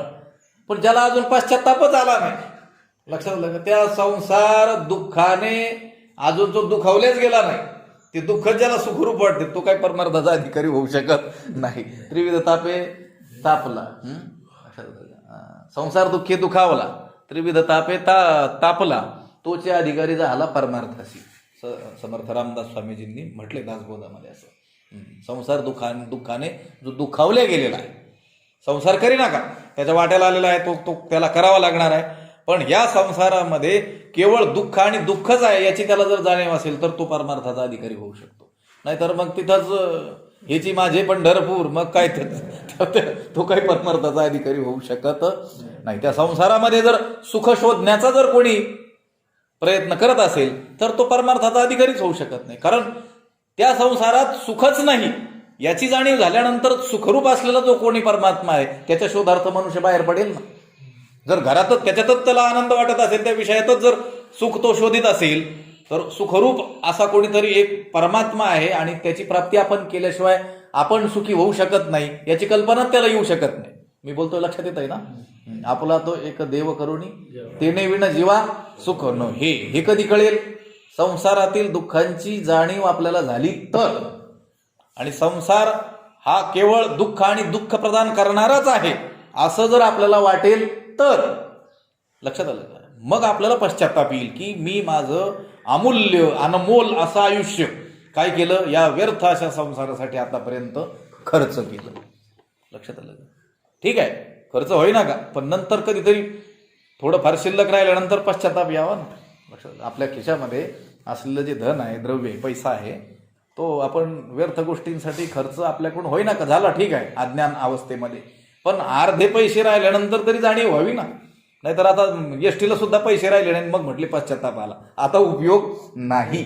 आयुष्य तुमचं शेष राहिलेलं आहे आणि या काळातच जर पश्चाताप आला आतापर्यंत केलेल्या दुष्कृत्याचा, तर मग आपल्याला काही चान्स आहे कशाचा, उद्धाराचा. पण त्या अनुताप तीर्थामध्ये, त्या पश्चातापरूपी तीर्थामध्ये आपल्याला काय करावं लागेल, स्नान करावं लागेल. अनेक तीर्थांचं वर्णन आहे. खरं तर ही एक ओवी जी आहे याच्यावर एक प्रवचन अख्खं होऊ शकतं. लक्षात आलं का? एक मोठासा श्लोक आहे, पण आपल्या ह्या ओव्या होणार नाहीत. आता होतील का? हा, होतील. एवढ्या ओव्या आपल्याला पूर्ण करायच्या आहेत. कोणत्या तीर्थामध्ये शुद्ध होतो असं वर्णन त्या साहित्यामध्ये केलेलं आहे. धारा तीर्थे धरणीपतयो हो, ही क्षत्रिय लोक कोणत्या तीर्थामध्ये, युद्धरूपी तीर्थामध्ये काय होतात, पवित्र होतात. दान तीर्थे धनाढ्या, धनवान माणसं दानरूपी तीर्थात स्नान करून काय होतात, धनवान होतात. तसं हे अनुताप तीर्थी असं वर्णन केलेलं. यालागी दुष्कृती जरी झाला तरी अनुताप तीर्थी नाहला, नावनी मजा तो आला सर्व भावे. भगवंत म्हणतात तो माझ्या आत आला, माझ्या स्वरूपात त्याने काय केला, प्रवेश केला, माझ्या स्वरूपामध्ये तो प्रविष्ट झाला, सर्व भावाने तो माझ्या आत आला. पण कसा, नावनी, सुस्नात होऊन, स्नान करून. कुठं, अनुताप तीर्थामध्ये. लक्षात आलं का? गोष्ट लक्षात घ्या, भगवंताच्या स्वरूपामध्ये आपल्याला प्रवेश करायचा असेल तर आपल्याला अगोदर स्नान करून मग तिथं प्रवेश. जसं मंदिरात जायचं असेल तर तो शुचिरभूत अवस्थेतल्या व्यक्तीलाच काय करावं केला जातो, मंदिरामध्ये प्रवेश दिला जातो. लक्षात आलं? आपलं असं थोडंच आठवड्याला जुम्मे. लक्षात आलं का? त्या याला पाहिलं का तुम्ही, घृष्णेश्वराला गेले असाल ना तुम्ही लोक, या कमरेच्या वरची वस्त्र काय करावे लागतील, काढून टाकावे लागतात. ठीक आहे, आता काय नियम काय झाले, कालाने काय झाले, शिथिल झालेत. खरी गोष्ट तर अशी आहे की त्या तीर्थात स्नान करूनच काय करावं लागतंय, मंदिरात प्रवेश करावा आणि केला पाहिजे. जसं आता आपण पंढरपूरला गेलो, लगेच जाऊन रांगेमध्ये उभं राहायचं नाही. त्या तीर्थाचं काय आहे, विधी आहे. चंद्रभागे स्नान विधतो हरिकथा असं म्हटलेलं आहे. लक्षात आलं का? गेल्यावर काय करावं लागेल, चंद्रभागेमध्ये स्नान करावं लागेल, प्रदक्षिणा करावी लागेल, मग दर्शन करावं लागेल. हा काय आहे, तिथला काय आहे, क्रम आहे.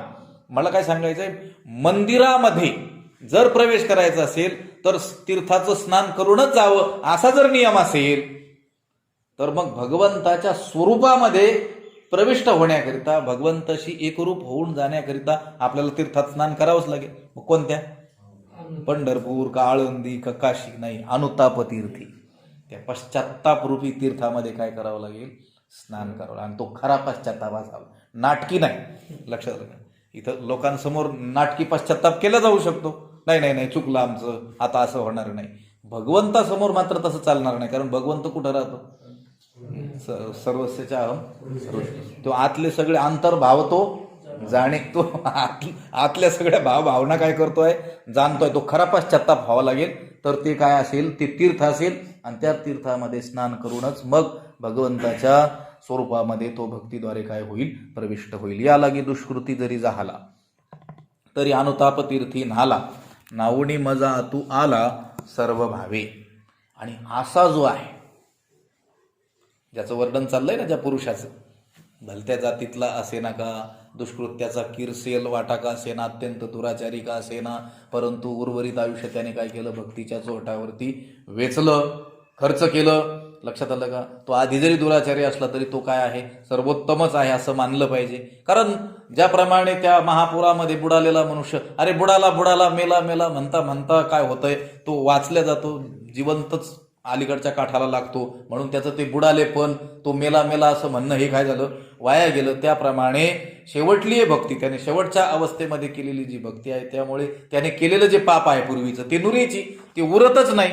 म्हणून तो जरी दुष्कृती असला, अत्यंत दुराचारी असला, पण नंतर जर पश्चात्तापरूपी तीर्थामध्ये स्नान त्याने केलेलं असेल, तर तो ते स्नान करून माझ्या स्वरूपामध्ये काय होतो आहे? प्रविष्ट होतो आहे. असा जो कोणी आहे त्याचं वर्णन आता आहे. तरी आता पवित्र तयाचेची कुळ, अभिजात्यतेची निर्मळ, जन्मलेयाचे फळ तयासीच जोडले. तरी आता पवित्र तयाचेची कुळ, आता त्याचंच कुळ काय झालं? पवित्र. लक्षात आलं? तो पवित्र कुळात जन्माला आला असं नाही. आधी तर सांगितलं भलतिया व्हावे जातीच्या, आता पवित्रतेचा काय संबंध आला? तो कोणत्या का जातीचा असेना, पण त्याने जर भगवंताची अशी भक्ती केलेली असेल, तर आता त्याने ती भक्ती केलेली असल्यामुळे पवित्र तयाचीची कुळ, त्याचंच काय आहे? कुळ काय आहे? पवित्र आहे. लक्षात आलं का? अभिजात्यतेची निर्मळ, जन्मताच तोच काय आहे? कुलीन आहे. उत्तम कुळ देखील कोणाचा आहे? त्याचंच उत्तम कुळ आहे. तो कोणत्या का जातीचा असे ना, ते कुळ काय मानायचं? उत्तम मानायचं. लक्षात आलं का? त्याचं पवित्र, त्याचंच कुळ पवित्र आहे. अभिजातपणा,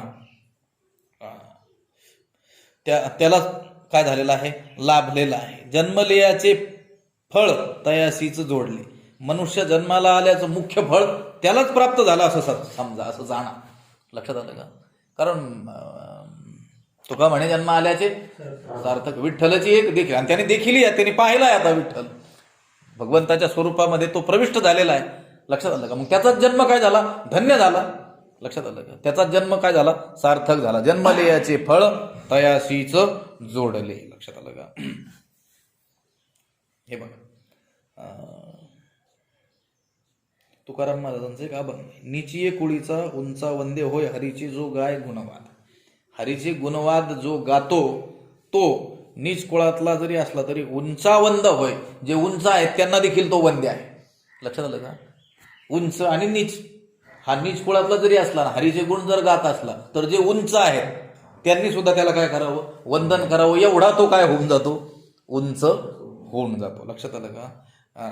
आपण हेही म्हटलं, पवित्र ते कुळ पावन तो देश, जेथे हरीचे दास जन्म घेती.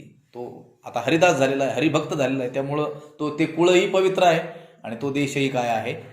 कुलम पवित्रम जननी कृतार्था वसुंधरा पुण्यवती चैन अपार संवित सुख सागरेस्मिन परे ब्रह्मणी लीनम परे ब्रह्मणी असे चेता. ज्याचं चित्त परब्रह्मामध्ये लीन झालं असा जो कोणी आहे, त्याने जिथं जन्म घेतला तो देश पवित्र. ज्या मातेच्या पोटी त्याने जन्म घेतला ती माताही काय? धन्य माता पिता तयाची. लक्षात आलं का? तरी आता पवित्र तयाचीची कुळ, अभिजात्य तिची निर्मळ, जन्मलेयाचे फळ तयाशीच जोडले.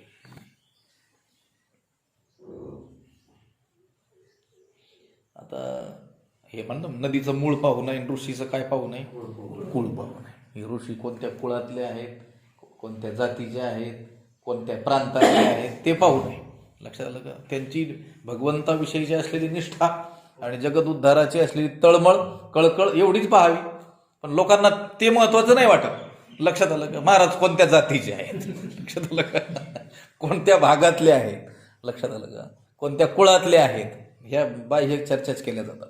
लक्षात आलं का? आणि त्या आपल्या जसं नदीचं मूळ पाहायला गेलं तर सर्वनाश होऊन जाईल, तसं साधूचं कुळ पाहू गेलं तर काय होऊन जाईल?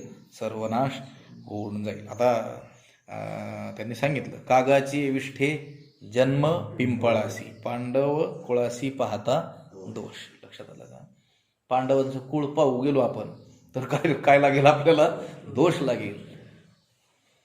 पण असे जे पांडव आहेत, लक्षात आलं का, ते एवढे श्रेष्ठ झाले की ज्ञानदेव म्हणे व्यासाची या द्वारकेचा राणा दुसऱ्याच्या घरी नाही, श्रीमंताच्या घरी, राजाच्या घरी, दुर्योधनाच्या तर घरी गेलेच नाही ते. लक्षात आलं? कोणाच्या घरी? पांडवांच्या घरी. त्यांनी ही जी योग्यता प्राप्त करून घेतली कशामुळे? भक्तीनं प्राप्त करून घेतली आहे. लक्षात आलं का? ते कुठं जन्मले, लक्षात आलं का? कसा त्यांचा जन्म झाला या गोष्टी महत्वाच्या नाहीत. उलट पाहू गेलो तर दोष लागेल असं सांगितलेलं आहे. लक्षात आलं? कागाची विष्ठे जन्म पिंपळाचे. पिंपळ वृक्ष आहे, अश्वत्थ सर्व वृक्षाणाम. सगळ्या वृक्षामध्ये, सगळ्या झाडामध्ये हे पिंपळाचा वृक्ष माझी विभूती आहे असं म्हणून सांगितलं. पवित्र मानला जातो पिंपळाचा वृक्ष. लक्षात आलं? पण त्याचा जन्म कसा आहे? कागाचे विष्ठे. कावळा ती बीज खाऊन आलेला असतो आणि तिथं शौच केली की त्यातून काय होतंय? पिंपळाचा जन्म होतोय. त्याचा आत्ताची स्थिती महत्वाची, त्याचा जन्म महत्वाचा नाही ना.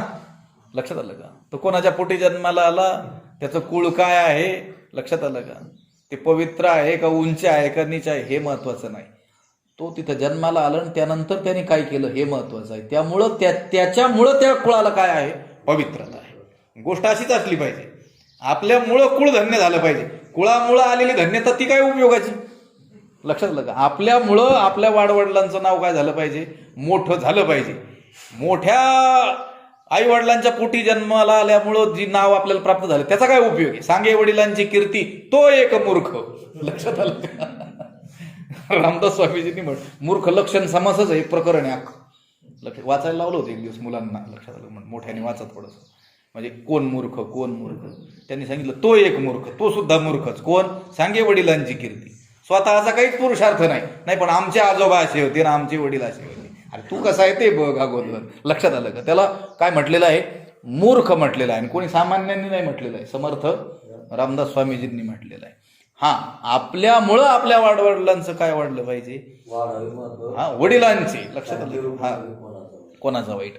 आपण आपल्या पुरुषार्थाने काय करावं? वडिलांची कीर्ती वाढवावी, त्यांच्या कीर्तीवरती जगू नये. लक्षात आलं का? हा जो महात्मा आहे त्याच्या त्या भक्तीमुळं, त्याने आयुष्य त्या भक्तीसाठी वेचलेलं असल्यामुळं आता पवित्रता याचीची कुळ. त्याचंच कुळ काय आहे? पवित्र आहे. अभिजात्यतेची निर्मळ, जन्मले याचे फळ तयाशीच जोडले. सो खबर आहे हरिजन समाजामध्ये जन्माला आले. लक्षात आलं का? आता एक 50-60 वर्षापूर्वीचा जर विचार केला तर दलितांची अवस्था अत्यंत दयनीय अशी होती. हा 700, 750, 750 वर्षापूर्वीचा विचार आहे. लौकिक शिक्षण तर त्यांना मिळण्याची शक्यताच नाही. लक्षात आलं का? आणि त्यांच्या पत्नीला तर लौकिक शिक्षण मिळण्याची तर दुराणवयाने ही शक्यता नाही. लक्षात आलं का? पण त्यांच्या पत्नीनं रचलेले अभंग लिहिण्याकरिता पंढरपुरातील जे विद्वान ब्राह्मण होते की जे काशीला 24 वर्ष शिकून आलेले होते ती लिहून घेत होते. लक्षात आलं का? मग आता त्या ब्राह्मणाचं कुळ धन्य का चोखोबरायचं कुळ धन्य? लक्षात आलं का? तरी आता पवित्र तयाचेची कुळ, त्याचंच कुळ काय आहे? पवित्र. अभिजात तीची निर्मळ, तोच उत्तम आहे, कुलीन आहे. जन्मलेयाचे फळ तयासीच जोडले, तो सकळही पडिन्नाला, तपे तोची तपिन्नाला, अष्टांगाभ्यासीला योगुतेने. तो सर्व काही शिकला. जरी खरोखर लौकिक दृष्टीनं तो शास्त्राचं अध्ययन त्याने केलेलं नसलं तरी देखील शास्त्राध्ययनाचं जे मुख्य फळ आहे ते त्याला प्राप्त झालेलं असल्यामुळं जणू काही तो सगळंच शिकला. भगवंताचं वचन आहे, तो सकळही पडिन्नाला, त्याचं आता शिकायचंच काही राहिलं नाही. लक्षात आलं का?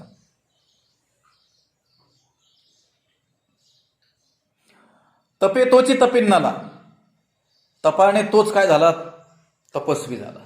सगळी तप काय केली? जणू त्यानेच केली, आचरली. अष्टांगाभ्यासीला योग होते. अष्टांग योगाचा अभ्यास देखील कोणी केला? त्यानेच केला जणू काय. कारण या सर्व गोष्टींनी जे फळ प्राप्त होतं तेच फळ त्याला प्राप्त झालेलं असल्यामुळे जणू काही त्याने ते सगळंच लक्षात आलं का. आता धन मिळवण्यासाठी गृहस्थी मनुष्य नाना प्रकारचे काय करतो, प्रयत्न करतो. तो शेती करतो, व्यापार करतो, काहीतरी नोकरी शोधतो. लक्षात आलं का. वेगवेगळ्या गोष्टी करतो आणि उद्देश काय आहे, धन. आता एखाद्याला जर अनायासे प्रचंड धनाचा लाभ झाला तर जणू काय त्याने शेती केली, व्यापार केला, नोकरी केली, असं आलं की नाही सगळं. तसं परमात्मा हाच त्याला प्राप्त झालेला असल्यामुळे अष्टांग योगाचं मुख्य लक्ष्य काय, परमात्मा प्राप्ती होणं. तपाचं मुख्य साध्य काय, भगवंताची प्राप्ती होणं. शास्त्राध्ययनाचं मुख्य लक्ष्य काय, भगवंताची प्राप्ती होणं. ती भगवंताची प्राप्ती त्याला झालेली असल्यामुळं जणू काही तो सगळे शास्त्र शिकला, तपही त्याने केले, अष्टांग योगाचा अभ्यासही त्यानेच केला. हे असो बहुत पार्था, तो उरला कर्मे सर्वथा, जयाची अखंडगा आस्था मजची लागी. हे पार्था, हे अर्जुना, हे असो. हे वर्णन पुष्कळ झालं. आता भगवंत म्हटले त्याचं जे वर्णन आहे ना ते फार झालं. आता म्हटले शेवटी सांगतो, म्हटले तो उरला कर्मे सर्वथा, जयाची अखंडगा आस्था मजची लागी. जयाची अखंड आस्था, ज्याची माझ्याविषयीच काय आहे, अखंड काय आहे, आवड आहे. अखंड काय आहे, माझ्याविषयी त्याला आवड आहे, प्रीती. अखंड जया तुझी प्रीती, मज दे तयाची संगती, असं म्हटलेलं आहे. ज्याची माझ्याविषयीच काय आहे, सर्वतोपरी अखंड काय आहे, आवड आहे. आणि तो उरला, तो जो उरलेला आहे ना कर्मे, तो केवळ प्रारब्ध कर्मानेच उरलेला आहे. आता तो जो शिल्लक राहिलाय ना तो कशामुळे राहिलेला आहे, कालचाच विषय, प्रारब्ध भोगूनच काय करावं लागतं. त्याचं संचितही काय झालं, पूर्णपणे जळून गेलं. लक्षात आलं का. आणि क्रियमानही त्याच्याकडून आता असं काही घडतच नाहीये की जे त्याला पुढं भोग देईल. कारण तो काय करतोय, भक्तीच करतोय. लक्षात आलं का. भगवंतालाच त्याचं ते सगळं करणं काय होत आहे, समर्पित होत आहे. आता तो जो उरलेला दिसतो आहे तो कशामुळे उरलेला, कर्मे, त्या प्रारब्ध कर्मानेच काय झालेला आहे, फक्त उरलेला आहे. एवढं प्रारब्ध संपलं की त्याला पुन्हा जाणं नाही आणि येणं नाही. तो भगवत स्वरूपाशीच काय झाला, अभिन्न होऊन गेलेला आहे. हे सांगतात बघा. भगवंत म्हणतात हे असो बहुत पार्था. त्याचं हे जे वर्णन वरती केलं ना, त्याने सगळे शास्त्र शिकले, सगळे तप त्याने केले, अष्टांग अभ्यासही त्यानेच केला. त्याचंच कुळ पवित्र आहे, कुलीनही तोच आहे, आणि जन्माला आल्याचं फळही त्यालाच प्राप्त झालं. हे माझं बोलणं असू दे म्हटलं. एका वाक्यात तुला सांगतो की ज्याची माझ्याविषयी अखंड काय आहे, आवड आहे, तो केवळ प्रारब्ध कर्मानेच उरलेला आहे. त्याचं पूर्व संचित पाप काय झालेलं आहे, नष्ट झालेलं आहे. अवघिया मनोबुद्धीची राहाटी, भरोनी एकनिष्ठेची पेटी, जेणे मज माझी किरीटी निक्षेपिली. किरीटी, हे अर्जुना, भगवंत म्हणतात हे अर्जुना, ज्याने काय केलं, मनोबुद्धीची राहाटी, मन, बुद्धी, इंद्रिय, देह इत्यादी सर्वांचे काय व्यवहार, मनाचा व्यापार, शरीरात. थांबायचं काय, झालं 2 मिनिटात तुम्हाला तुमचे खूप मोठे व्यापार करायला जायचे. लक्षात आलं. अर्जुना, ज्याने मन, बुद्धी, इंद्रिय, देह इत्यादी सर्वांचे व्यवहार, इंद्रियांकडून होणारे व्यवहार, मनाकडून होणारे व्यवहार, बुद्धीकडून होणारे व्यवहार, देहाकडून होणारे व्यवहार, हे काय केले, एकनिष्ठेच्या पेटी भरोनी. एकनिष्ठता हीच पेटी, अनन्यता हीच काय पेटी. पूर्वी काय लोक कशात सामान ठेवायचे, सगळे पेटी, पेटीमध्ये. त्याने काय केलं, एकनिष्ठतेची पेटी तयार केली. अनन्यता हीच काय केली, पेटी. आणि त्या पेटीमध्ये भरलं, काय भरलं, सगळे व्यवहार भरले. कशा कशाचे, शरीराचे, मनाचे, बुद्धीचे, इंद्रियांचे, शरीराकडून होणारी सगळी कर्म, मनाकडून होणारे संकल्प विकल्पात्मक मना, सगळे संकल्प विकल्प, बुद्धीकडून होणारे निश्चय, लक्षात आलं का, इंद्रियांकडून होणारे सर्व व्यापार, हे सगळे काय केले, ते पेटीत भरले. अवघिया मनोबुद्धीच्या राहाटी, अवघे व्यवहार काय केले, त्या पेटीमध्ये भरले, अनन्यतेच्या पेटीत. आणि ती पेटी काय केली, मज माझी निक्षेपिली. आणि ती पेटी माझ्याकडे काय केली, माझ्या स्वरूपात आणून ठेवली. लक्षात आलं का. आपण नाही की एखाद्या चोराचा थोडा धामधूम असला की वस्तीवरचे लोक आपल्या मौल्यवान वस्तू पेटीत घालून आपल्या ओळखीच्या एखाद्या माणसाच्या घरात नेऊन ठेवतात. तसं त्या भक्ताने काय केलं, त्याच्या मन, बुद्धी, इंद्रिय, शरीर इत्यादिकांचे सर्व व्यवहार अनन्यतेच्या पेटीमध्ये भरून भगवंताच्या ठिकाणी नेऊन ठेवले, निक्षेपिले, माझ्या स्वरूपातच त्याने आणून ठेवले. म्हणजे याचा अर्थ काय, त्याच्या शरीराकडून होणाऱ्या सर्व क्रिया, मनाकडून होणारे सगळे संकल्प, बुद्धीकडून होणारे निश्चय, लक्षाला इंद्रियांकडून होणारे हे जे सगळं व्यापार, हे कशासाठी करतोय तो फक्त भगवंतासाठीच करतोय, असा त्याचा काय आहे अर्थ आहे. पुंडलिक वरद हरी विठ्ठल तुकाराम पंढरीनाथ